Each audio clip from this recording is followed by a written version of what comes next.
اللہ تبارک و تعالی اس دنیا کے اندر بہت سارے لوگوں کو منصب اور مقام عطا فرماتا ہے۔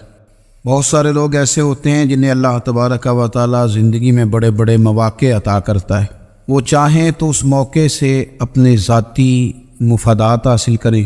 کچھ لوگ ایسے ہوتے ہیں کہ جو کسی مقصد کے حصول کی طرف سفر تو کر رہے ہوتے ہیں، لیکن اس کے پیچھے زیادہ تر ان کے ذاتی مفادات کار فرما ہوتے ہیں، اور وہ اپنے دنیاوی مقاصد کے لیے، اپنے اور اپنے خاندان کے دنیاوی فوائد کے لیے کوشش کر رہے ہوتے ہیں۔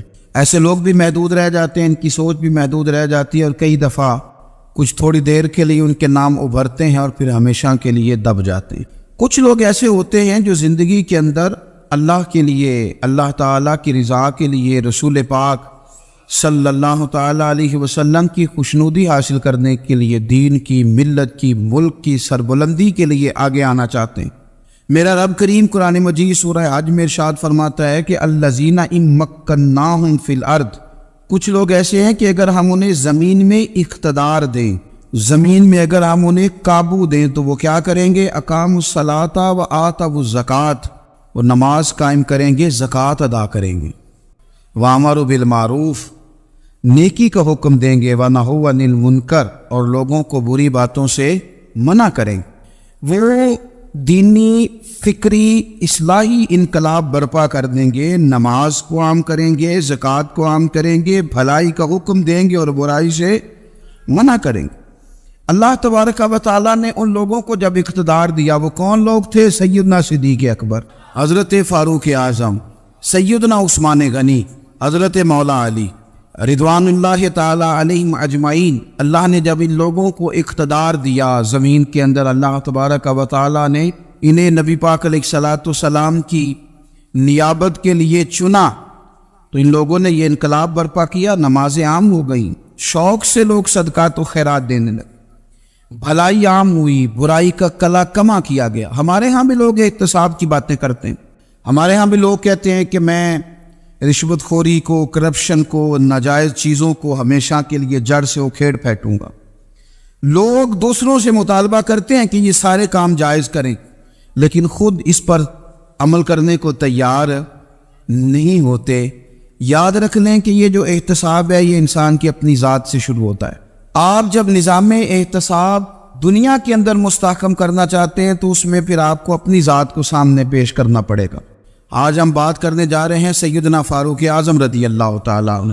تو جناب عمر فاروق رضی اللہ تعالیٰ عنہ کا جو نظام احتساب ہے، انہوں نے اس کو گھر سے شروع کیا تھا، اپنے آپ سے اس کا آغاز فرمایا تھا۔ ہمارے ہاں یہ ہوتا ہے کہ جس بندے کے اکاؤنٹ میں اچھے خاصے پیسے ہیں، وہ بل جمع کرانے جائے تو اسے لائن میں نہیں لگنا پڑتا، مینیجر صاحب اسے آگے بلا لیتے، تو وہ بعد میں کیا کہہ رہا ہوتا ہے؟ کہتا دیکھو اللہ نے کتنی عزت دی ہے، مجھے لائن میں نہیں لگنا پڑا۔ بھائی لائن میں لگنا تو آپ کا یہ تھا کہ آپ سمجھتے ہیں کہ سارے مسلمان ہیں، مومنین ہیں، برابر ہیں، تو میں کسی کو تکلیف میں مبتلا نہ کروں۔ جب آپ آگے چلے گئے تھے تو آپ نے بہت سارے لوگوں کا حق مارا تھا، وہ لائن میں جو لگے ہوئے تھے ان کا وقت لمبا ہو گیا تھا۔ آپ نے تو اپنے آپ کو احتساب کے لیے پیش ہی نہیں کیا، بلکہ آپ نے کہہ دیا کہ جناب میرا تو رتبہ اعلیٰ ہے، لہذا یہ میرا حق بنتا تھا، مجھے تو استحکام ملنا چاہیے تھا۔ یہاں بہت سارے لوگوں نے اپنے حق میں چیزوں کو اور رنگ میں پیش کیا۔ سیدنا فاروق اعظم رضی اللہ تعالیٰ عنہ نے اس نظام احتساب کو اپنے گھر سے شروع فرمایا۔ حضرت عمر فاروق رضی اللہ تعالیٰ عنہ اپنے بچوں سے فرمایا کرتے تھے کہ جب میں حکم لوگوں کو کروں گا نا، اپنی رعایا کو، مسلمانوں کو میں کوئی حکم دوں گا تو تمہیں پہلے اس پر عمل کرنا پڑے گا۔ آپ فرمایا کرتے تھے یاد رکھنا لوگ تمہیں اس طرح دیکھیں گے، لوگ اس طرح تمہیں دیکھیں گے جس طرح گوشت کھانے والا پرندہ گوشت کو دیکھا کرتا ہے۔ جناب عمر فرمانے لگے میرے گھر والوں، میرے بیٹوں، میری بیٹیوں، میری اہلیہ، لوگ تمہیں اس طرح دیکھیں گے جس طرح گوشت کھانے والے پرندے دیکھتے ہیں، لہذا میں جب کسی کو عمل کروں تو پہلے تمہیں اس پر عمل کرنا پڑے گا جب میں کسی کو حکم دوں۔ آپ فرمانے لگے یاد رکھنا اگر تم نے میرا حکم نہ مانا تو غیروں نے حکم نہ مانا تو انہیں ایک سزا ملے گی، اور اگر میرے گھر والوں نے نہ مانا تو ڈبل سزا ملے گی، تم پر ڈبل سختی کی جائے گی کہ تم نے میری بات کیوں نہیں مانی۔ یہ نظام احتساب ہے۔ ہم نہ دوسروں کے بچوں کا گلا کاٹ کے اپنے بچوں کی خوشیاں لینا چاہتے ہیں، ہم چاہتے ہیں کہ دوسروں کے بچوں کے حصوں کا مال میرے گھر میں آ جائے، آ جاتا ہے۔ کچھ لوگوں کی سیاست چل جاتی ہے، کچھ لوگوں کا فریب اور فراڈ کام کر جاتا ہے، لیکن وہ گھر روشن نہیں ہوتے. ان گھروں میں پیسہ ہوتا ہے پر قرار رخصت ہو جاتا ہے. ان گھروں میں آسانیاں اور وسعتیں تو آ جاتی ہیں لیکن ایک دوسرے کا احترام ختم ہو جاتا ہے. سیدنا فاروق اعظم رضی اللہ تعالیٰ عنہ کا یہ طریقہ تھا کہ وہ اپنے بچوں پر سختی کرتے. آپ ہمارے ملک میں یہ نظام ہے، موجودہ حکمران ہو یا ان سے پچھلے، بچے سب کے ملک سے باہر رہتے ہیں. یہاں رہتے ہیں تو محلات میں، باہر جاتے ہیں تو بڑی بڑی آسائشوں میں. ان کے بچوں کے لیے قانون بھی الگ سے ہیں، قاعدے بھی الگ سے ہیں. اور ہمارے ملک کے اندر تو ایک باقاعدہ پروٹوکول کا سسٹم ہے.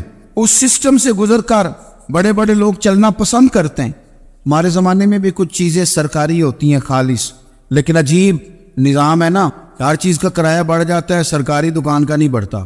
باقی دکانیں 5-6 سال کے لیے ملتی ہیں، سرکاری دکان پہ آپ قبضہ کرنا چاہیں تو پورے 100 سال کے لیے مل جاتی. چونکہ یہ عام عوام کی پراپرٹی ہے تو اس کے ساتھ جو مرضی کو سلوک کرے. ایک سرکاری چراگاہ تھی جس کے اندر جانور چرا کرتے تھے. ہمارے یہاں بھی پنجاب میں کچھ جگہیں ہوتی ہیں تو ہم لوگ کہتے ہیں شام لاٹ ہے. سرکاری چراگاہ میں جانور چرا کرتے تھے. حضرت عمر فاروق رضی اللہ تعالیٰ عنہ کے صاحبزادے سیدنا عبداللہ ابن عمر رضی اللہ تعالیٰ عنہ نے بھی ایک اونٹ خرید لیا. تو سب لوگوں کے جانور سرکاری چراگاہ میں چرتے تھے، آپ نے بھی اپنا جانور وہاں چرنے کے لیے، کھانے پینے کے لیے چھوڑ دیا. وہ جب اونٹ آیا تو پتلا تھا، کچھ دنوں کے بعد وہ فربا ہو گیا، طاقتور ہو گیا، موٹا تازہ ہو گیا. حضرت سیدنا عبداللہ ابن عمر رضی اللہ تعالیٰ عنہ نے بیچا تو وہ ڈبل قیمت سے بھی زیادہ کا بکا، کیونکہ پہلے دبلا پتلا تھا، اب موٹا تازہ فربا ہو گیا. حضرت سیدنا فاروق اعظم رضی اللہ تعالیٰ عنہ کو پتہ چلا تو بلایا، فرمایا پتر اونٹ بیچ دیا ہے؟ ابا جی بیچ دیا ہے. فرمایا کتنے کا خریدا تھا؟ اتنے کا. بیچا کتنے کا؟ ڈبل قیمت بتائی. فرمایا اس طرح کر کے اصل رکھ لے اور جو اوپر ملی ہے مجھے دے دے. حضور آپ نے کیا کرنی ہے؟ فرمایا میں سرکاری خزانے میں جمع کروں گا. حضور کیوں؟ فرمایا اس لیے کہ تیرا اونٹ سرکاری جگہ پہ چرا کرتا تھا، وہ گھاس سرکاری جگہ سے کھاتا تھا. حضور سب کے کھاتے. عبداللہ ابن عمر کہنے لگے سب کے کھاتے ہیں. آپ فرمانے لگے تو سب میں شامل نہیں ہے، تو امیر المومنین کا بیٹا ہے، تجھے میں یہ حق نہیں دے سکتا. تیرے اوپر تھوڑی سختی زیادہ کی جائے گی، تجھے یہ حق نہیں ملے گا. تو اپنے اونٹ کو چونکہ سرکاری چراگاہ میں چرایا کرتا تھا، لہذا تجھے وہ جو اصل رقم یہاں جمع کرانی پڑے گی. ہمارے تو بچے پہلی بات تو یہ ہے کہ بات ہی نہیں سنتے. یہ سب کے بچوں کی بات کر رہا ہوں، ٹیچر کے بچے ہوں، سیٹھ کے بچے ہوں، پیر کے بچے ہوں، امام صاحب کے بچے ہوں، کسی کے بچے ہوں، پہلے تو سنتے نہیں. اور اللہ خیر کرے اگر آپ کوئی سنانا چاہیں تو فوری طور پر وہ ہوم منسٹری کے پاس پہنچ جاتے، ان کی اماں ان کی وکیل بن جاتی. آپ کہہ ہی کچھ نہیں سکتے، حالات رخ بدل جاتے. اس کا نقصان یہ ہوتا ہے کہ ان کو تراشا نہیں جا سکتا، ان کو ہیرے نہیں بنایا جا سکتا. ان کے اوپر کچھ ایسی میل کچیل چڑھ جاتی ہے جو بڑی عجیب و غریب ہوتی. اور کچھ لوگ ایسے ہوتے ہیں جو خرابی کرنے میں بھی اپنا کردار ادا کرتے ہیں، خرابی کرنے میں. اور بڑے لوگوں سے منسلک ہونے کے لیے لوگ رستے تلاش کرتے ہیں، رستے. میں چونکہ چیزوں کا مطالعہ کرنے کا بڑا شوقین ہوں، تو میری والدہ داخل تھی کئی سال پہلے ہسپتال میں، تو مجھے اس ہسپتال میں کچھ دن رہنا پڑا. ایک پرائیویٹ ہاسپٹل تھا، تو اس میں انہوں نے جگہ جگہ لکھ کے لگایا تھا ملازمین کو بخشیش نہ دیں. ہم ان کو بڑی اچھی معقول تنخواہ دیتے ہیں، سیلری بڑی عمدہ ہے، تو لوگ بخشیش نہ دیں. میں نے جو مینجمنٹ کے لوگ تھے ہاسپٹل کی، ان میں سے ایک سے میں نے کہا کہ اگر کوئی بندہ اپنی خوشی سے دینا چاہے تو آپ نے بڑا موٹا لکھ کے لگایا برائے مہربانی ان کو بخشیش نہ دیں. اس نے بڑی قیمت، سادہ آدمی تھا پر میری بڑی اس نے مجھے بات بتائی، مجھے نفع ہوا. کہنے لگے مولوی صاحب جب کچھ امیر لوگ ہسپتال میں مریض لے کے آتے ہیں تو وہ صفائی والے کو پہلے ہی 500 روپیہ دکھا لیتے ہیں آتے ہی، پھر وہ جیسی آواز دیتے ہیں صفائی والے فٹافٹ اندر آتے ہیں، ان کا کمرہ صاف کرتے ہیں. تو سارے تو بیچارے اتنے مالدار نہیں ہوتے کہ آتے ہی پہلے کام والے کو 500 دیں. پھر نقصان کیا ہوتا ہے کہ یہ جن کی ذمہ داری ہے بہت ساری ڈیوٹیاں کرنے کی، یہ ڈیوٹی نہیں کرتے. یہ پلٹ کے ان کے طرف دیکھتے ہیں جن کے گھر سے سالن صحیح آتا ہے، ادھر ان کی توجہ زیادہ ہو جاتی ہے. جو نوٹ ان کو زیادہ دکھاتے ہیں، جو پھل لے کے آتے ہیں تو آدھا ان کو دیتے ہیں. تو ہم یہ کہتے ہیں یہ کام ہی نہ کرو، یہ اپنی تنخواہ پہ کام کریں تاکہ ہر آنے والے کا درد سمجھیں، ہر ایک کو یکساں یہ سروسز فراہم کریں. تو ہم یہ کام کرتے ہیں. ہم ایم پی اے کے اور کسی سے ہمارا تعلق نہ بنے تو ہم جناب اس کے ڈرائیور سے ہی تعلق بنا لیتے ہیں. ہم وہ جو آپریٹ کرنے والا ہوتا ہے ٹیلی فون، اسی سے بڑا تعلق بناتے ہیں، اس کو مٹھائی کا ڈبہ جلدی پہنچا دیتے. تو اسی طرح سے بڑے لوگوں کی اولادوں کو بگاڑا جاتا ہے. حضرت عاصم بن عمر رضی اللہ تعالیٰ عنہ، یہ سیدنا فاروق اعظم کے بیٹے تھے، مصر گئے تو لوگوں کو پتا چلا حضرت عمر کے بیٹے آئے، لوگوں نے تحفے دیے، بڑی بڑی چیزیں آپ کو دی، حضرت عمر کا بیٹا ہے، بڑے گفٹ دیے۔ تو صاحبزادے واپس آئے تو ان کے پاس بڑے تحائف تھے، سیدنا عمر فاروق رضی اللہ تعالیٰ عنہ نے دیکھا تو فرمایا ادھر لانا تحفے، کہا بھائی لوگوں نے مجھے دیے ہیں، فرمایا تو نے کیوں بتایا تھا کہ میں امیر المومنین کا بیٹا ہوں؟ کہا حضور ان کو ویسے ہی پتہ چل گیا۔ فرمانے لگے پتر یہ تحفے تمہیں اس لیے ملے ہیں کہ تم امیر کے بیٹے ہو، یہ تحفے تمہارا حق نہیں، چونکہ تمہیں اس کرسی کی وجہ سے ملے ہیں اور یہ کرسی مسلمانوں کی ہے، لہذا یہ حق بھی مسلمانوں کا ہی ہے، یہ لا سارے مال غنیمت میں جمع کیے جائیں۔ آپ اپنے گھر سے جب احتساب شروع کرتے ہیں، اپنے گھر سے، اور یہ یاد رکھیں یہ جو لوگ آتے ہیں آپ کے بچوں کو نوازنے کے لیے، یہ انہیں خراب کرتے ہیں، بگاڑ پیدا کرتے ہیں، یہ عجیب و غریب سی چیزوں میں مبتلا کر دیتے ہیں، بچوں کا نقصان ہوتا ہے کل کلام۔ پھر جو شاپر اچھا لے کے آئے پیر صاحب کے بچے ذرا اس سے پیار سے ملتے ہیں، نقصان ہو جاتا ہے، یہ دستے نگر ہو جاتے ہیں، یہ لوگوں کی طرف جیتے ہیں، دوسروں پہ ڈیپینڈ کرنے لگتے ہیں۔ حضرت ابو موسیٰ اشعری رضی اللہ تعالیٰ عنہ نے پہلے تو ایک قلین بڑا سونا تھا، تو آپ نے حضرت عمر کے گھر بھیج دیا کہ چلو ان کے گھر میں ان کی اہلیہ بچھا لیں گی، کہیں سے تحفہ آیا۔ پھر وہ جس کمرے میں مال غنیمت اور خزانہ رکھا جاتا تھا اس کی صفائی کر رہے تھے تو ایک دینار مل گیا، تو وہ دینار بچے سارے جا رہے تھے، تو ان میں سے حضرت عمر کے ایک بیٹے کو چھوٹے کو بلایا اور بلا کے کہا پتر یہ دینار لے لو۔ حضرت عمر نے دیکھا کہ بیٹے کے ہاتھ میں دینار بھی ہے اور گھر میں قالین بھی ہے، ایک موقع پہ وہ قالین گیا، ایک موقع پر بچے کو ایک دینار دیا، تو حضرت عمر اپنی اہلیہ سے پوچھنے لگے یہ کہاں سے آیا قالین؟ کہا جناب ابو موسیٰ اشعری رضی اللہ تعالیٰ عنہ نے بھیجا ہے۔ بیٹے سے پوچھا دینار کہاں سے آیا؟ کہا مجھے انہوں نے ہی دیا ہے۔ آپ نے وہ دینار بھی لیا اور قالین بھی لیا اور اس کو لپیٹا اور جناب ابو موسیٰ اشعری کو بلایا، اور اتنے سخت ناراض تھے، فرمانے لگے ابو موسیٰ اشعری سے کہنا میرے پاس پیدل آئے، گھوڑے پہ نہ آئے۔ اور جب آئے تھے حضرت ابو موسیٰ اشعری تو جناب عمر اتنے ناراض ہوئے کہ وہ قالین لپیٹ کر تو ان کے سر پہ مار دیا، فرمانے لگے پکڑو اپنا دینار، تمہیں پورے مدینے میں میرے بیٹے کے علاوہ کوئی اور نہیں ملے تھا جسے تم خراب کر سکو، میرا پتر ہی ملا تھا بگاڑنے کی، کس نے اجازت دی تم میرے بیٹے کو دینار دو؟ کیوں لائے تم میرے گھر میں قالین؟ حضرت عمر فاروق رضی اللہ تعالیٰ عنہ فرمانے لگے میں زمین پہ سونے کا عادی ہوں، زمین چٹیل بھی ہو تو رب کا بندہ بن کے سوتا ہوں تو اللہ مجھے آرام اور سکون کی نیند عطا فرما دیتا ہے، مجھے تمہارے مخملوں کی اور قالینوں کی ضرورت نہیں ہے۔ آپ کمزور باتیں کر رہے ہیں، یہ تو اس طرح کی باتیں تو ہارے ہوئے لوگ کرتے ہیں، اس طرح کا لب و لہجہ تو ان لوگوں کا ہوتا ہے جو احساس کمتری کا شکار ہوتے ہیں۔ یہ آپ نے کس طرح کا لب و لہجہ، اور اپنے بچوں کو آپ بھکاری بنا رہے ہیں تاکہ دوسروں کو دیکھ کے تو مایوس ہو جائیں۔ اٹھ باندھ کمر کیوں ڈرتا ہے، پھر دیکھو خدا کیا کرتا ہے۔ آپ کا جو احساس ہے وہ اتنا خوبصورت ہو، آپ کے لہجے کے اندر اس قدر ٹھہراؤ ہو، آپ کو اطمینان آ چکا ہو، اور آپ کے بچے کبھی بھی کمپیریزن نہ کریں اپنا کسی کے ساتھ، کبھی بھی انہیں کرنے نہ دیں۔ آپ کبھی وہ کبھی یہ بات نہ کریں کہ فلانے زیادہ اچھا کھاتے پیتے ہیں تو ہم کدھر ہے، کرنے نہ دیں۔ انہیں بتائیں کہ بیٹا اپنی مٹی پہ چلنے کا سلیقہ سیکھو، سنگ مرمر پہ چلو گے تو پھسل جاؤ گے۔ ان کو بتائیں کہ جو تمہارے پاس ہے یہ خدا کا عطیہ ہے، اسی پر تم نے قناعت کرنی کبھی بھی۔ حضرت زید بن حارثہ سے نبی پاک صلی اللہ علیہ وسلم کو بڑا پیار تھا، پھر ان کے بیٹے حضور کے غلام زادے حضرت اسامہ بن زید کے ساتھ بھی حضور بڑا پیار کرتے، لیکن یہ تو مسلمہ حقیقت ہے نا کہ عظمت اور شان تو سیدنا فاروق اعظم کی زیادہ ہے۔ امت کا اتفاق ہے کہ نبیوں کے بعد سب سے بڑا درجہ جناب صدیق اکبر کا، اور پھر اللہ نے مقام عطا کیا حضرت فاروق اعظم کو، یہ بڑے لوگ تھے۔ ایک دفعہ مال تقسیم ہو رہا تھا تو حضرت عمر رضی اللہ تعالیٰ عنہ نے حضرت اسامہ بن زید کو 4000 دینار دیے اور اپنے بیٹے عبداللہ ابن عمر کو 3000 دینار دیے۔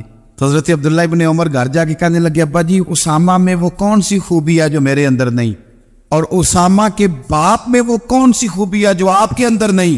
تو حضرت عمر کی عاجزی دیکھیے، حالانکہ بالاتفاق دنیا جانتی ہے کہ جناب عمر فاروق رضی اللہ تعالیٰ عنہ افضل ہیں، پھر بھی پتہ اپنے بیٹے سے کیا کہتے ہیں؟ فرماتے ہیں وہ سن یار وہ خدمت گزار ہیں نبی پاک کے، وہ بھی حضور کے گھر میں ڈیوٹی کرتے، نوکری کرتے، اور ان کے بیٹے بھی حضور کی نوکری کرتے، یہ خدمت گزار ہیں۔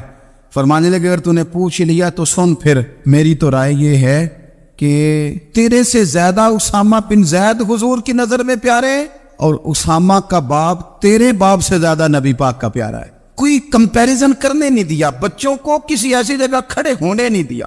فرمایا یہ وجہ ہے, یہ انداز ہے کہ تو زیادہ پیارا ہے. حضرت عمر فاروق رضی اللہ تعالیٰ عنہ پسند نہیں کرتے تھے, ذرا برابر بھی پسند نہیں کرتے تھے کہ کوئی شخص اور مال آتا تو اپنے رشتہ داروں کو نوازنے سے بچتے. مال غنیمت آتا ہے نا, ہمارے ہاں تو اللہ خیر کرے جب کوئی بندہ کونسلر بنتا ہے, چیئرمین بنتا ہے, تو ٹھیکہ کس کو دیتا ہے؟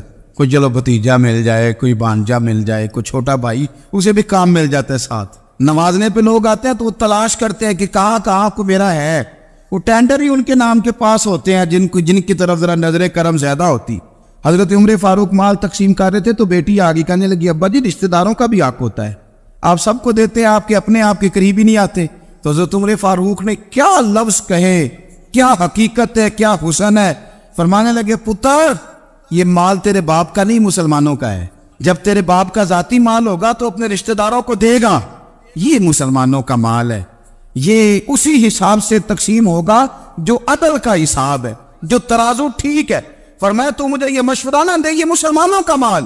یہاں سے نظام میں احتساب شروع ہوتا ہے, یہاں سے انسان آگے بڑھتا ہے, اور پھر کوئی تکلف نہیں کسی پر. حضرت عمر کا کوئی چھوٹا ہے یا بڑا ہے.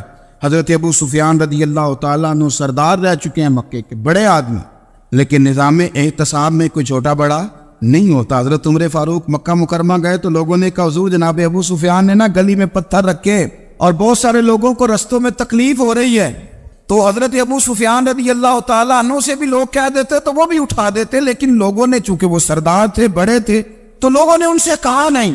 حضرت عمر جب آئے تو کہا, تو جناب عمر نے پرواہ نہیں کی, خود آئے, جناب ابو سفیان سے کہا, یہ پتھر آپ نے رکھے؟ کہا حضور ہاں. فرمایا یہ بھی اٹھائیے, یہ بھی اٹھائیے, یہ بھی اٹھائیے. جب وہ اٹھا رہے تھے تو حضرت عمر کہہ رہے تھے, شکر نہیں اللہ کا کہ عمر کہہ رہے ہیں اور ابو سفیان مانتے جا رہے ہیں. شکر نہیں, یہ نظام احتساب ہے کہ بڑا ہو یا چھوٹا ہو, اس کو یہ حق حاصل نہیں ہے کہ مسلمانوں کو وہ کسی تکلیف میں کسی بھی صورت میں مبتلا کرے, کہیں بھی کسی جگہ بھی, اس کو یہ والی اجازت نہیں. حضرت سیدنا عمر فاروق رضی اللہ تعالیٰ عنہ. پھر ایک اور بات تھی, میں کئی دفعہ یہ بات کہتا ہوں اور مجھے ذاتی طور پر اس کا بڑا تجربہ ہے. کچھ لوگ نا خوشامد پسند ہو جاتے, بڑی عمدہ تعریف کرتے ہیں, اوئے ہوئے ہو پول باندھتے ہیں پورے, آپ کے پاس آئیں گے تو کہیں گے جناب آپ سے زیادہ اچھا بندہ ہی کوئی نہیں. تو وہ نا آپ سے کام نکلواتے ہیں, پھر وہ کسی دوسرے کے پاس جاتے ہیں تو اسی طرح کا رویہ وہ دوسروں کے ساتھ کرتے. یہ عام لوگوں میں بھی مرض ہوتا ہے, عام لوگوں میں. اور بادشاہ وہ بندہ اگر, پھر تو اس کا دل کرتا ہے میں اگر بادشاہ سلامت ہوں تو دو چار بندے دیہڑی پہ رکھ لوں پر میری تعریف ضرور کریں. پابندی ہوتی ہے, لوگ یہ کام بڑے شوق سے کرتے ہیں. اور شیخ سعدی فرمایا کرتے تھے, لکڑی کو گھن کھا جاتی ہے اور بڑے لوگوں کو خوشامد کھا جاتی ہے خوشامد. حضرت عمر فاروق رضی اللہ تعالیٰ عنہ اس معاملے میں بھی بڑے مضبوط تھے. ویسے مجھے اور آپ کو اچھا کون لگتا ہے ہماری غلطیاں بتانے والا؟ ہمارے ایسا فرمایا کرتے تھے, اپنے دشمنوں کی باتوں پر بھی غور رکھو, تمہارے دشمن تمہیں نکھار دیتے ہیں. تمہارے اندر جو کوتاہیاں ہوتی ہیں وہ تمہیں پتہ چل جاتی ہیں کہ یہاں میری اصلاح ہو رہی, ان پر غور کرو وہ کیا کہتے. حضرت عمر فاروق کی تعریف کی ایک بندے نے, کمال تعریف کی. وہ اس کا خیال تھا کہ رزلٹ بڑا شاندار آئے گا. بادشاہ کی تعریف ہوتی تھی تو پھر تھیلی جاتی تھی اشرفیوں کی, کمال رزلٹ آئے گا. تو حضرت عمر جب وہ پوری کر چکا نا بات, تو فرمانے لگے تو خود بھی ہلاک ہوا اور مجھے بھی ہلاک ہی کر دیا ہے, خود بھی تباہ ہوا ہے مجھے بھی تباہ کر دیا. کس طرح کی باتیں کر رہے. ایک بندہ اور آیا اور اس نے آ کے کہا کہ پوری امت میں سب سے افضل ہے فاروق اعظم آپ ہی ہیں. حضرت عمر فاروق فرمانے لگے تجھے تیری ماں روئے, ابو بکر تجھ سے بھی افضل تھے, تیرے باپ سے بھی افضل تھے, اور صدیق اکبر مجھ سے بھی افضل ہے اور میرے باپ سے بھی افضل ہے.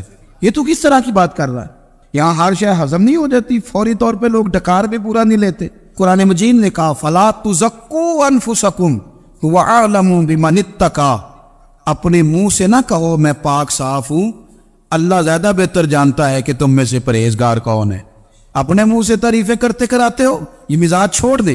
حضرت عمر رضی اللہ تعالیٰ عنہ پسند نہیں کرتے. ایک آدمی نہ چلتا تھا وہاں تو بڑا متکبرانہ چال کے ساتھ چلتا. حضرت عمر نے دیکھا, یہاں تک احتساب فرماتے, زمین پہ زور زور سے پیر پٹکتا, چال بڑی اس کی متکبرانہ, لوگ بڑے پریشان ہوتے. حضرت عمر نے ایک دن سمجھایا, باز نہیں آیا. اگلے دن پہ درہ نکال لیا, لگائے 4 درے. فرمایا آج کے بعد نہ چلنا اس طرح مدینے میں پیر پٹک پٹک کے. اس وقت تو اسے غصہ لگا, لیکن کچھ دیر کے بعد نا جب غصہ اترا تو حضرت عمر کے پاس آیا، کہنے لگا حضور اللہ آپ کا بھلا کرے، آپ نے درے نہیں مارے، آپ نے تو شیطان بھگا دیا جو میرے ساتھ چمٹا ہوا تھا، چمٹا ہوا شیطان آپ نے مجھ سے بھگا دیا۔ یاد رکھیں مسند امام احمد بن حنبل میں حدیث ہے، اللہ کے پیارے رسول صلی اللہ علیہ وسلم فرماتے ہیں جو دنیا میں متکبرانہ چال کے ساتھ چلتا ہے نا، قیامت کے دن وہ اللہ سے اس حال میں ملے گا کہ رب اس سے ناراض ہوگا۔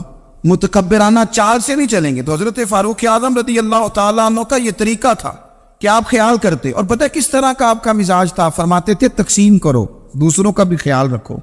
جس طرح بندہ دیوانہ وار نہیں لوگوں کا خیال رکھتا کہ بندہ بگڑے کوئی نہ، دیوانہ وار۔ کچھ لوگ تبلیغ کرتے ہیں رسمی، اور کچھ لوگ ایسے ہوتے ہیں جو لوگوں کی اصلاح میں دیوانے ہو جاتے، ان کی خواہش ہوتی ہے یہاں بھی بندہ ٹھیک ہو جائے، یہاں بھی بندہ ٹھیک ہو جائے، یہاں بھی بندہ ٹھیک۔ کچھ لوگ کڑی نگرانی کرتے ہیں کہ انسان بگڑنے نہ پائے۔ حضرت عمر فاروق رضی اللہ تعالیٰ عنہ نا گوشت والی دکان کے پیچھے جا کے بیٹھ گئے کئی دنوں تک۔ وہ کہنے لگا حضور یہاں کیا ہے؟ فرمایا تو اپنا کام کرنا۔ گوشت والی دکان پہ بیٹھے کام کر اپنا، نگرانی کرنے لگے حضرت عمر۔ پھر آپ نے نا وہ بندے پکڑ لیے، کون؟ جو 2 دن مسلسل گوشت خریدنے آئے، پکڑ کے کھڑا کر لیا۔ فرمایا تو کل بھی گوشت لینے آیا تھا؟ حضور ہاں۔ فرمایا آج پھر کھائے گا؟ حضور جی۔ تو آپ فرمانے لگے کیا تیرے محلے سے غربت ختم ہو گئی ہے؟ تیرے رشتہ دار سارے پیٹ بھر کے کھاتے ہیں، تو 2 دن گوشت لینے آتا ہے۔ فرمایا آج کے بعد مسلسل گوشت لینے آیا تو درے سے ماروں گا، خبردار یہ کام نہ کرنا۔ حضرت عمر فاروق رضی اللہ تعالیٰ عنہ اس ترتیب کے ساتھ اصلاح کرتے، اس ترتیب کے ساتھ۔ سیدنا فاروق اعظم رضی اللہ تعالیٰ عنہ کی ایک بات آخر میں عرض کرنی ہے، وہ میں بھی اپنے اوپر لاگو کروں، آپ بھی غور کریں۔ حضرت عمر فاروق رضی اللہ تعالیٰ عنہ نے نا خط لکھا حضرت ابو موسیٰ اشعری کو۔ آپ فرمانے لگے یاد رکھنا جو گورنر، جو امیر اپنے رب کریم کی فرما برداری کرتا رہتا ہے نا، اس کی رعایا بھی اس کی فرما برداری کرتی ہے، اور جو لوگ اپنے رب کریم کی فرما برداری چھوڑ دیتے ہیں، پھر جنہوں نے ان کی فرما برداری کرنی ہوتی ہے وہ ان کی فرما برداری چھوڑ دیتے۔ آپ نے سپہ سالاروں کو خط لکھے تھے، فوج کے جو جرنیل تھے، کمانڈو تھے، ان کو خط لکھے تھے، فرمایا جو سپاہی نماز نہیں پڑھتا اسے فوج سے نکال دو، اور ساتھ لکھا تھا یاد رکھو جو رب کا وفادار نہیں وہ ہمارا کیسے ہو سکتا ہے، نکال دو ان لوگوں کو، فوج سے الگ کر دو۔ ہم آج جو بے پناہ پریشان ہیں، ہمارے بچے بات نہیں مانتے، شاگرد بات نہیں مانتے، ہم شکوے کرتے ہیں، بیعت بھی بڑھ گئی۔ ادب کے ساتھ میں گزارش کروں گا بڑوں کی بارگاہوں میں، جو میری طرح کے بڑے بنے ہوئے ہیں، بزرگوں سے نہیں بات کرتا، ان سے میں کہوں گا کہ ہمیں ایک دفعہ اپنے اوپر بھی تو غور کر لینا چاہیے، کہیں ایسا تو نہیں ہے کہ ہم جب تک اللہ تعالیٰ کے فرما بردار تھے، جب تک ہم تقوی کے معیار پر تھے، ہماری بات ماننے والے ہماری بات مان رہے تھے، کہیں ایسا تو نہیں کہ ہم اس معیار سے ہل گئے ہیں، تو اب جو ہمارے فرما بردار تھے وہاں سے ہل گئے۔ حضرت عمر رضی اللہ تعالیٰ عنہ فرمایا کرتے تھے کہ لوگوں کو عجب میں مبتلا نہیں ہونا چاہیے، خود پسندی کا جو ماحول ہوتا ہے اس سے لوگوں کو ہمیشہ نکلنا چاہیے۔ حضرت عمر کے ایک صاحبزادے نے کنگھی کر لی، اچھا لباس پہن لیا تو درہ مارا جناب عمر نے، تو آپ کی بیٹی کہنے لگی ابا یہ تو بالکل جائز ہے، اچھے کپڑے پہننا، اچھا لباس پہننا اور سر میں کنگھی کر لینا، اس پر درہ کیوں مار دیا؟ تو آپ فرمانے لگے بیٹا یہ خود پسندی میں مبتلا ہونے لگا تھا، یہ اپنے آپ کو بہت بھلا سمجھنے لگا تھا، اس کا خیال تھا کہ میں ہی ہوں، میرے علاوہ کوئی نہیں، یہ اس مقام پہ جا رہا تھا جہاں اس کی تربیت رک جاتی، اس لیے درہ مارا ہے۔ ایک دفعہ حکومتی معاملات کے اندر آپ کی اہلیہ نے مشورہ دینا چاہا، بڑے کام بیویاں نہیں کرتی، بڑے بڑے معاملات میں مداخلت نہیں کرتی۔ ہمارے بر صغیر میں وہ بادشاہ نہیں گزرا کہ جو فیصلہ کرتا تھا تو کرسی پہ بیٹھ جاتا تھا اور پردے کے پیچھے اس کی بیوی بیٹھ جاتی تھی، اور جب وہ فیصلہ سنانے لگتا تو یوں گردن پیچھے کرتا اور اہلیہ جو کہتی وہ فیصلہ سنا دیتا۔ لیکن ایک دفعہ خاتون نے ایک آدمی کو حضرت عمر نے معزول کیا تو آپ کی اہلیہ نے اس آدمی کی اہلیہ حضرت عمر کی اہلیہ سے ملی ہوگی، تو خاتون نے ذرا سفارش کرنی چاہیے، تو جناب عمر فاروق رضی اللہ تعالیٰ عنہ کے ہاتھ میں عصا تھا، ڈنڈا تھا، 2-3 دفعہ زمین پہ مارا، اور میں تمہیں کس نے اجازت دی ہے حکومتی معاملات میں مشورہ دینے کی؟ یہ مشورہ مولا علی دیں گے یا عثمان غنی دیں گے؟ آپ کو کس نے اجازت دی؟ وہ حکومتی معاملات، وہ مسلمانوں کا اجتماعی معاملہ، وہ مسلمان دیکھیں، آپ کو اس میں آنے کی اجازت نہیں ہے۔ جو آپ کی ذمہ داریاں ہیں، آپ کے حقوق ہیں، ان پر آپ بات کریں۔ تو بھائی نظام میں احتساب اپنی ذات سے شروع کریں۔ ہماری اولادیں، ہمارے بچے وہ باہر سے انہوں نے زیادہ اثر نہیں لیا. ہم نے انہیں بتایا کہ ہم بڑے غریب ہیں, ہم بڑے مجبور ہیں, ہم تو بڑے کمزور ہیں, ہماری تو سنتا کوئی نہیں, یہ تو امیروں کا ملک ہے, اس میں تو فلانے کو اہمیت حاصل ہے. ان باتوں نے ہمارے بچوں کو کمزور کیا ہے. ان باتوں نے ہمارے بچوں کے دلوں میں احساس کمزوری پیدا کیا. آپ ان کو جینا سکھائیں, آپ ان لوگوں کو بتلائیں کہ رب کریم نے جو تمہارے لیے بہتر سمجھا وہ تمہیں اپنے فضل سے بڑا عطا فرمایا ہے. آپ ان کو ان کے مقام پر رہ کر خوددار اور قناعت پسند ہونا سکھائیں. آپ یقین کریں گھر امن والا بن جائے گا. بچے اگر بھنا ہوا گوشت کھا رہے ہوں اور پھر بھی لاڑی رہے ہوں کہ مسالہ میری مرضی کا نہیں, سٹائل میری مرضی کا نہیں, ٹیسٹ میری مرضی کا نہیں, یہ والا گوشت میں نے نہیں کھانا, یہ اس طرح کر کے بھنا ہوتا تو پھر میں نے کھانا تھا, وہ زیادہ خوفناک صورتحال ہو جاتی ہے. لیکن اگر ابا جی اماں جی گھر والے کھیتوں میں کام کر رہے ہوں اور بچے اچار کے ساتھ روٹی لے کے جائیں اور بننے پہ بیٹھ کے پھٹے پہ بیٹھ کے وہ پھر کھانا شروع کریں, اور جب وہ اچار آئے اور وہ ایک دوسرے کو کہیں کہ آج تو 2 کلے ہو گئے میرے کام کے, اس دفعہ تو دیکھنا ہماری فصل کتنی شاندار ہوگی. ایک دوسرے کو دیکھ دیکھ کے وہ ہنسی اور مسکرائے اور ان کی باتوں میں لذت ہو, اور پھر وہ کہیں کہ آم بڑے اچھے مل گئے تھے, دیکھو اچار کتنا سونا آ گیا ہے, دیکھو یہ کہ کس قدر زیادہ اچھا ٹیسٹ ہے, تیل بھی بڑا اچھا ہے, گل بھی بڑے وقت پہ گیا ہے. آپ یقین کریں یوں لگتا ہے کہ کائنات کی سب سے بہترین روٹی یہ لوگ کھا رہے ہیں. یہ سوچ حضرت عمر نے ہمیں دی ہے. حضرت عمر کا بیٹا مصر گیا, وہاں سے کمائی کر کے لایا, تجارت کرنے گیا, لاکھوں کا مال. کون سا باپ ہے دنیا میں جس کا بیٹا باہر سے پیسے لے کے آئے تو ابا تفصیل پوچھے کہ بیٹا کہاں سے کمائے, کہاں سے لایا, کتنے ملے, کیوں آئے؟ کون سا باپ تفصیل پوچھتا ہے؟ ابا تو کہتا لا صحیح اور تعریفیں کرتا ہے میرا بیٹا بڑی کمائی کرتا ہے. کبھی پوچھا ہے اس سے کہ ڈیوٹی صحیح دیتا ہے کہ نہیں؟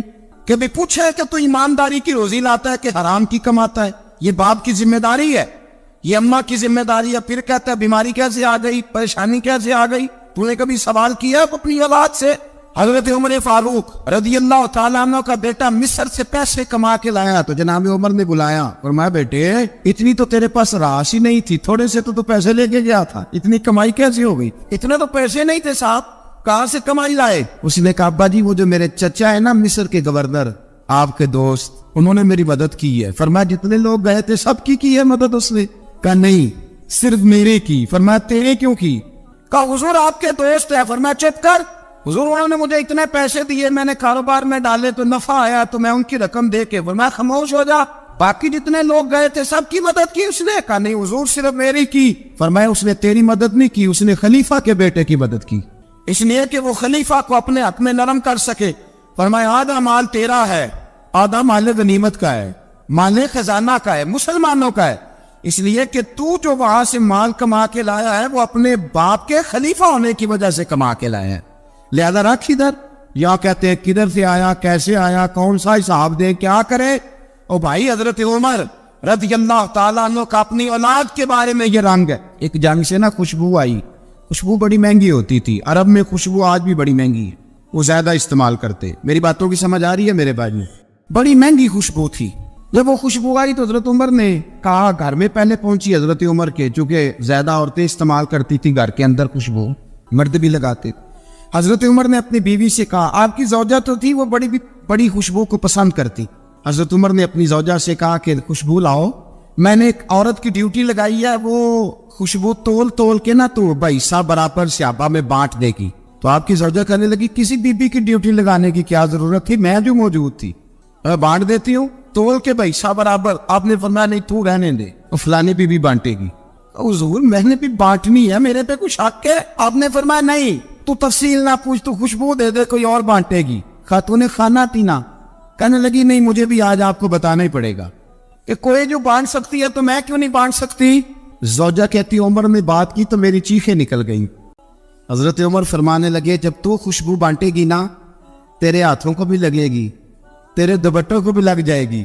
اگر رب کریم نے مجھ سے سوال پوچھا کہ عمر خوشبو تو مسلمانوں کی تھی, تیری بیوی کے دوپٹے کو کیوں لگ گئی, تو میں اللہ کے حضور کیا جواب دوں گا؟ اگر اللہ نے یہ سوال کیا کہ تیری بیوی نے کیوں لگائی, وہ تو حصہ تھا مسلمانوں کا, تو نے تیری بیوی نے کیوں لگائی؟ تو فرمایا میں نہیں چاہتا کہ اللہ کے حضور مجھے اور تجھے باز پرس ہو, لہذا کسی اور کو بانٹنے دے. زوجہ روئی اور تڑپ کے کہنے لگی عمر مجھے لگتا ہے صبح قیامت بھی تیری بیوی ہونے کی وجہ سے اللہ مجھے جنت عطا فرما دے گا، تیری زوجہ ہونے کی برکت سے۔ بھائی یہ معیار رکھا، خدا کی قسم ایسا شخص تاریخ میں دوبارہ نہیں آیا۔ اتنا بڑا آدمی، اتنا بڑا شخص، اتنا بڑا آدمی، اور پھر رنگ یہ ہے کہ عمر 22 لاکھ مربع میل کا حکمران، اور کھجور کے درخت کے نیچے مٹی کا ڈیلا لے کے سو گئے ہیں، پرواہ کوئی نہیں، کوئی مسئلہ ہی نہیں۔ 2 غلام ساتھ بیٹھے، ایک روٹی حضرت عمر نے گھر سے منگوائی، تھوڑا سا سرکہ، تو غلام کہنے لگے ہم نے بھی کھانی ہے۔ فرمایا کوئی حرج نہیں، روٹی کوئی پیٹ بھر کے کھانا ضروری تو نہیں، 3 حصوں میں بانٹ لیتے۔ ایک آدمی آیا ہوا تھا مصر کا رہنے والا ملنے کے لیے، اس نے پوچھا عمر کدھر ہے؟ تو کہا وہ ادھر جاؤ مسجد میں بیٹھے ہوں گے، اور واپس آیا تو کہنے لگا وہاں تو 3 غلام بیٹھے، ایک روٹی بانٹ کے کھا رہے ہیں، لگتا ہے کئی دنوں سے روٹی نہیں ملی۔ کہا 3 غلام تو کوئی نہیں، وہاں 2 ہی تھے، تیسرے تو امیر المومنین تھے۔ اس نے کہا نہیں 3 غلام ہیں، کپڑے بھی ایک طرح کے پہنے ہوئے، بلکہ 2 کے تو پھر صحیح ہے، تیسرے کے تو زیادہ ماڑے ہیں، کپڑے بھی ایک طرح کے، کھانا پینا بھی ایک طرح کا، اور ان کا نشست برخاست بھی ایک طرح کی ہے، لہذا کوئی فرق نہیں۔ حضرت ابو ہریرہ کہتے ہیں میں لے کے آیا، اور جناب عمر کو جب میں نے کچی زمین میں تامت سمیٹ بیٹھے دیکھا تو میں رو پڑا۔ میں نے اس مصر سے آنے والے کو کہا تو اس کے جلوے دیکھ، اگر اس کی ذات میں اتنا حسن ہے تو محمد عربی کا مقام کیا ہوگا؟ مقام غور۔ 10 محرم کو لوگ دیگے پکائیں گے نا، ہم بھی پکائیں گے انشاءاللہ، یہاں بھی پروگرام ہوگا۔ تو 10 محرم کو جو دیگ پکنی ہے تو ایسا نہیں ہو سکتا کہ 1 محرم کو حضرت عمر کے نام کی بھی کوئی پک جائے۔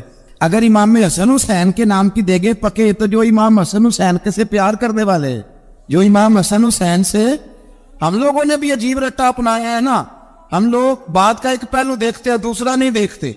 حضرت امام حسن اور حسین کو بھی نبی پاک نے شہید کہا، اور جناب عمر کو بھی رسول اللہ نے خود شہید فرمایا، فرمایا شہید ہے، خود فرمایا اپنی زبان سے کہ یہ شہید ہے، خود میرا عمر شہید ہے، تو ان کے نام کی دیگ نہیں پکنی چاہیے، اس طرف نہیں ہماری توجہ ہونی چاہیے۔ اور اہل بیت نبوی، یہ بات میں پہلے بھی کرتا ہوں، آج پھر کرنا ضروری سمجھتا ہوں، اہل بیت کا پیار سن لو کان کھول کے، اہل بیت کا پیار اگر ہمیں کسی نے سکھایا ہے تو سیدنا عمر فاروق نے سکھایا ہے۔ اہل بیت نبوت کی محبت اگر کسی نے سکھائی ہے تو کس نے سکھائی ہے؟ بول کے بتائیے، حضرت عمر نے۔ اہل بیت کا پیار ہمیں حضرت عمر نے بول کر کے سکھایا ہے۔ بھائی یاد رکھے، کسی کی طاقت نہیں تھی دم مارنے کی حضرت عمر کے سامنے، طاقت ہی نہیں تھی، کیسر و کسرا کانپ جاتے تھے، جرأت ہی نہیں کرتے تھے حضرت۔ اور ہمارے تو تعلقات بڑے ہیں نا غیروں سے۔ حضرت ابو موسیٰ اشعری رضی اللہ تعالیٰ عنہ فرماتے ہیں میرا منشی عیسائی تھا، وہ کاتب کہتے تھے وہ لوگ، میرا حساب کتاب عیسائی تھا، تو فرماتے ایک دن میں نے وہ سارا حساب کتاب لین دین کے حضرت عمر کو دکھائے تو فرمانے لگے جس میں لکھے ہیں اس کو بلاؤ۔ کہنے لگے ضرور مسجد نہیں آ سکتا۔ کیوں نہیں آ سکتا؟ کہنے لگے وہ عیسائی ہے۔ کہتے ہیں حضرت عمر جلال میں آ گئے۔ آپ فرمانے لگے جنہیں رب دور کرتا ہے تم کیوں قریب کرتے ہو؟ جنہیں اللہ دور کرتا ہے۔ فرمایا تم غیروں کو اگر عہدے دو گے تو اپنوں کا کیا بنے گا؟ اگر تم غیروں کو عہدے دو گے تو اپنوں کا۔ ہم نے غیروں کو عہدے دیے تو دیکھا نا اپنے کس طرح کاٹے جا رہے ہیں۔ غیروں کو جو عہدے دے دیے، جرانے سارے غیروں سے روز دعویٰ ہوتا ہے چین ہمارا سجن ہے، چین ہمارا دوست ہے۔ او بھائی دوست ہے تو اس سے کہو نا کہ برما تو تمہاری ایک چھوٹی سی ریاست ہے، چین کے بغیر تو وہ سانس بھی نہیں لے سکتا، اس کو کہو نا اس حکومت پہ دباؤ ڈالے۔ لیکن ہم لوگوں نے غیروں کو عہدے دیے تو اپنے پس گئے۔ حضرت عمر کہتے تھے ذمہ کا ہم ادب کریں گے، ذمہ کافر کا ہم، ایسا کافر جو مسلمان ریاست کو قبول کرے، بدامنی نہ پھیلائے۔ ایک آدمی کو آپ نے دیکھا آنکھوں سے نابینا ہے اور بھیک مانگ رہا ہے، تو حضرت عمر کو نظر آ گیا، فرمایا کون ہو؟ اس نے کہا میں یہودی ہوں۔ فرمایا بھیک کیوں مانگتی ہو؟ کہا جب تک تندرست تھا مسلمانوں کو جزیہ دیتا تھا، بوڑھا ہو گیا ہوں کیا کروں؟ حضرت عمر نے گھوڑے کی پشت پہ بٹھایا، کافر کو گھوڑے کی پشت پہ بٹھایا اور بٹھا کے مدینے لائے۔ حضرت علی شیر خدا وزیر خزانہ تھے، فرمایا علی اس کا وظیفہ جاری کرو۔ کہا یہ کون ہے؟ فرمایا یہ یہودی ہے لیکن یہ ہمیں جزیہ دیتا رہا، بوڑھا ہو گیا بیچارہ، بھیک مانگنے پہ مجبور ہے، ہماری حکومت کے اندر رہتا ہے، اس کا پورا وظیفہ جتنا خرچہ اتنا وظیفہ لگاؤ۔ حضرت علی کہتے ہیں میں وظیفہ لگا رہا تھا اور وہ میرے نبی کا کلمہ پڑھ رہا تھا، وہ رسول اللہ کا کلمہ پڑھ رہا تھا۔ یہ مزاج، یہ نہیں کہ کافر۔ حضرت عمر نے گورنروں کو خط لکھے تھے کہ زبردستی کسی کو مسلمان نہیں کرنا، جہاں ان کی عبادت گاہیں بنی ہو تو گرانی نہیں، کوئی مندر کوئی گرجا ضائع نہیں کرنا۔ اسلام سب کو جینے کا موقع دیتا ہے، پر بے ایمانو ظالموں